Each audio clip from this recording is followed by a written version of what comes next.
في مسلسل المرسى الحلقة 23 تتصاعد حدة التوتر بين فهد وسلطان بعد أن بدأت خولة العمل في مطعم فهد، بينما تعيش نغم صراعا داخليا يدفعها للتفكير في الزواج من بدر للهروب من حياتها العائلية الصعبة.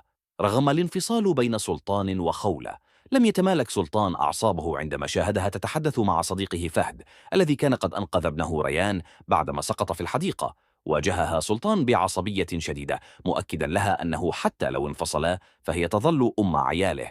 في مشهد أثار تعاطف الجمهور مع خولة وغضبهم من رد فعله المتسرع في المقابل، تزداد التوترات داخل منزل خولة بعدما انهارت نغم وقررت ترك المنزل لتعيش مع والدها سلطان، مبررة قرارها بأنها لم تعد قادرة على التأقلم في حياتها الجديدة.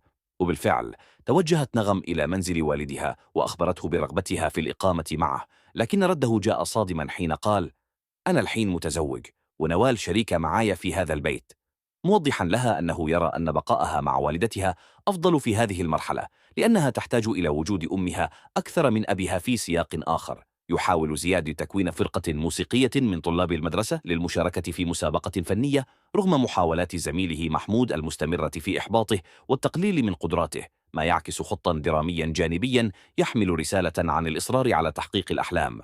تتصاعد الأزمة أكثر عندما يكتشف سلطان أن خولة بدأت عملها في مطعم فهد، فيتوجه غاضبا إلى هناك ويشتبك معه بالضرب أمام الجميع، حتى سقط فهد على الأرض قبل أن يتدخل الحاضرون ومن بينهم خولة لتهدئة الموقف. بعد هذه المواجهة العنيفة يعود سلطان إلى منزله في حالة من الاضطراب، ويقرر التراجع عن فكرة إقامة حفل زفاف صغير كما كان مخططا، ليخبر نوال أنه سيقيم حفلا ضخما في الرياض. أما نغم، وبعد أن أغلق والدها الباب في وجهها في مسلسل المرسى الحلقة 23، لم تجد من تلجأ إليه سوى طلال، فاتصلت به وسألته عما إذا كان عرضه السابق ما زال قائما.